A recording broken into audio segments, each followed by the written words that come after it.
نثار میں تیری گلیوں کے اے وطن جہاں چلی ہے رسم کہ کوئی نہ سر اٹھا کے چلے جو کوئی چاہنے والا طواف کو نکلے نظر چرا کے چلے جسم جا بچا کے چلے. تو میں D G I S P R صاحب سے پوچھنا چاہتا ہوں کہ آپ مجھ سے کون معافی مانگے گا؟ اور یہاں مبارک زیب آیا ہے جس کی بوڑھی ماں کل یہاں پہ آئی، اس کا بھائی ریحان زیب شہید ہوا، اس کی بوڑھی ماں سے کون معافی مانگے گا؟ یہ داغ داغ اجالا، یہ شب گزیدہ سر، یہ وہ سحر تو نہیں جس کا انتظار تھا. کہتا ہوں وہی بات، سمجھتا ہوں جسے حق، میں زہر ہلاہل کو کبھی کہہ نہ سکا قند. اپنے بھی خفا مجھ سے ہیں بیگانی بھی نہ خوش، کہتا ہوں وہی بات، سمجھتا ہوں جسے حق. میرے دوستو اور میرے بھائیوں، آج سے 2 سال پہلے 9 اپریل کی رات جب آپ میرے بہت سے بہن بھائی جو وہاں بیٹھے ہیں، آپ یہاں براجمان تھے اور میں حکومتی بینچز پہ پیچھے شیخ صاحب کی یہاں میں بیٹھا ہوا تھا جو میری کرسی تھی، اور میرے سامنے میرے لیڈر کی کرسی خالی تھی، اور مجھے یہ لگا کہ جس طرح 3.5 سال میں نے اپنے حکومت کا دفاع کیا جو میری ڈیوٹی تھی، اس رات بھی میں نے اپنا فرض نبھانا ہے. مجھے بہت سے لوگوں نے پوچھا بعد میں پورے پاکستان میں جب میں گیا ہوں کہ آپ کو اس طرف بیٹھے لوگوں سے ڈر نہیں لگا؟ وہ 170 172 تھے. میں نے کہا نہیں، سیاسی اختلاف تھا لیکن وہ میں ان کو اپنا ذاتی دشمن نہیں سمجھتا تھا.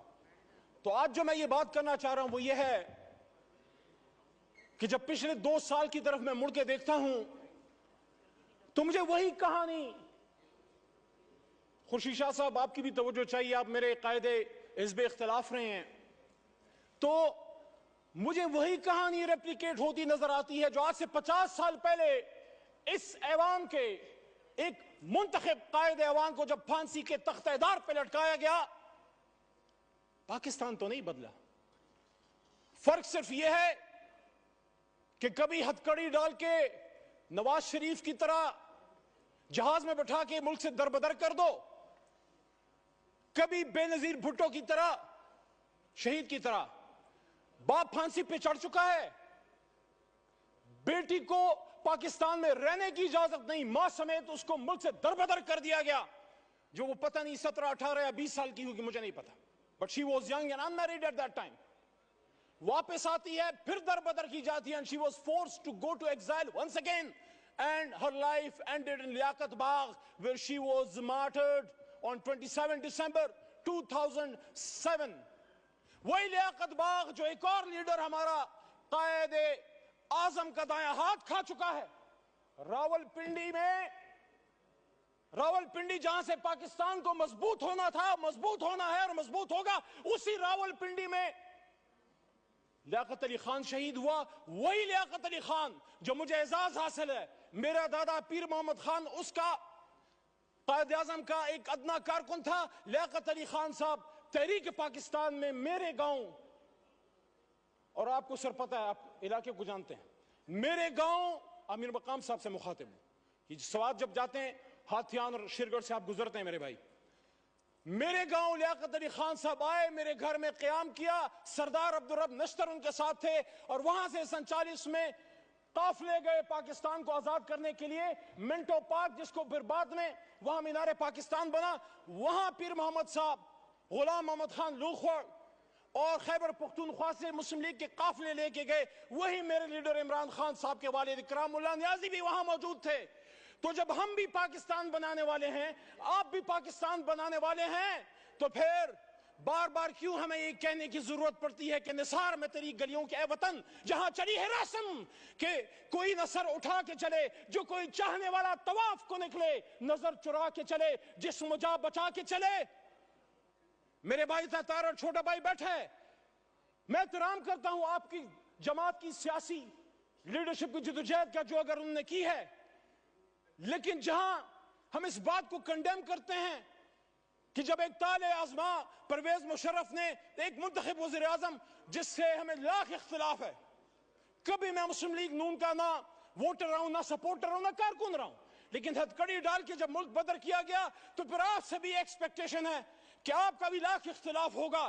لیکن جب آپ یہاں تشریف فرما تھے، یہی شہباز شریف صاحب قائد حزب اختلاف کی کرسی پہ ہوتے تھے، سامنے اسد بھائی جو میری شمولیت میرے ان کے ہاتھ میں ہوئی، ہم نے